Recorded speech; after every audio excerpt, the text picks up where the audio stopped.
خداوند یسوع مسیح بادشاہ کی عید منائیں اور اب ہم آمد کے ایام کا آغاز کرتے ہیں۔ کون سے دنوں کا آغاز کرتے ہیں؟ آمد کے دنوں کا ہم آغاز کرتے ہیں۔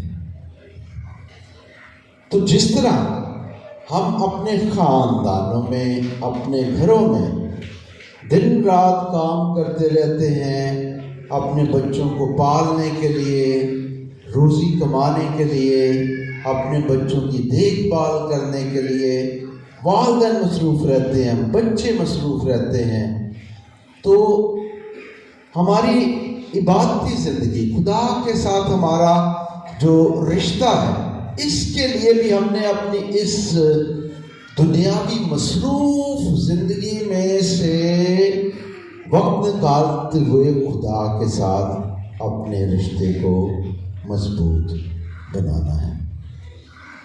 اور کلیسیا ہمیں ایسٹر سے پہلے بھی اور کرسمس سے پہلے بھی یہ سوچ و بچار کے دن مہیا کرتی ہے کہ کلیسیا اپنی زندگیوں پر جو ہے وہ دھیان و دھیان کرے۔ ایسٹر سے پہلے روزوں کے دن آتے ہیں۔ کون سے دن آتے ہیں ایسٹر سے پہلے؟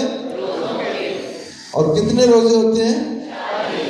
اور کرسمس سے پہلے کون سے دن آتے ہیں؟ یہ کتنے دن ہوتے ہیں؟ 4 ہفتوں کے، 4 ہفتے۔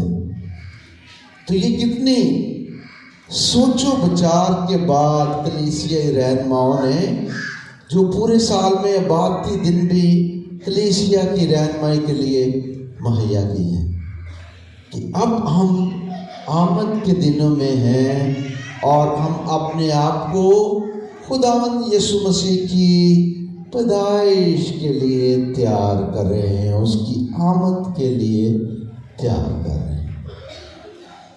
تو آمد کے لیے جب کلیسیا یہ دن مقرر کرتی ہے اور ہمیں دعوت دیتی ہے کہ ہم اپنے آپ کو تیار کریں، یہ دن تیاری کے ہیں، تو تیاری کس چیز کی کرنی ہے؟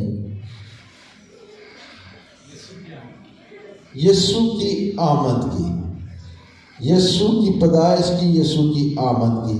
لیکن اب سوال یہ ہمارے لیے ہو سکتا ہے کہ ہم نے کس طرح یہ تیاری کرنی ہے؟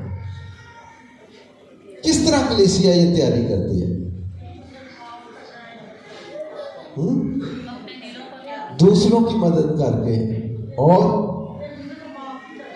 کیا؟ ایک دوسرے کو معاف کر کے، اور دعا کر کے، بائبل مقدس پڑھ کے،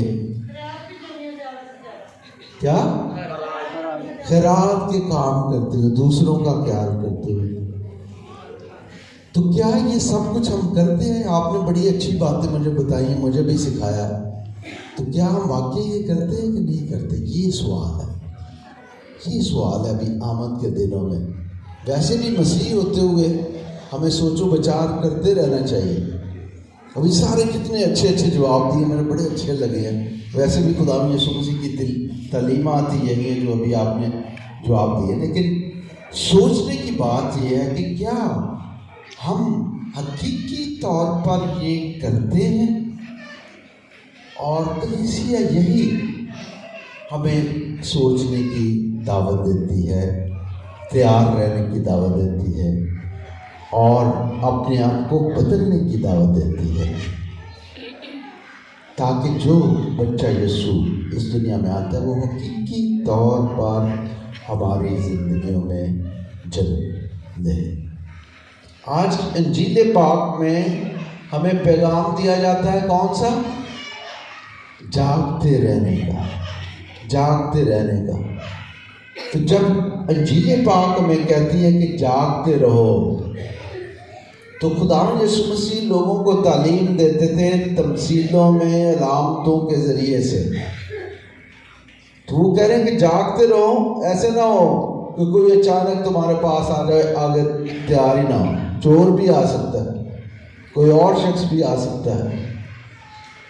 تو تیاری جو ہے وہ زندگی میں لوگ آج کل جاگتے ہیں، آج کل جو ہے ڈاکے چوری یہ بہت زیادہ نقب زنی ہو رہی ہے، تو بعض لوگ تو جاگتے رہتے ہیں کہ کوئی چور نہ آنے کر لے، اور طرح طرح سے رکھوالی کرنے والے جاگتے رہتے ہیں، کئیوں کو ویسے ہی پریشانیوں کی وجہ سے نیند نہیں آتی، وہ جاگتے رہتے ہیں۔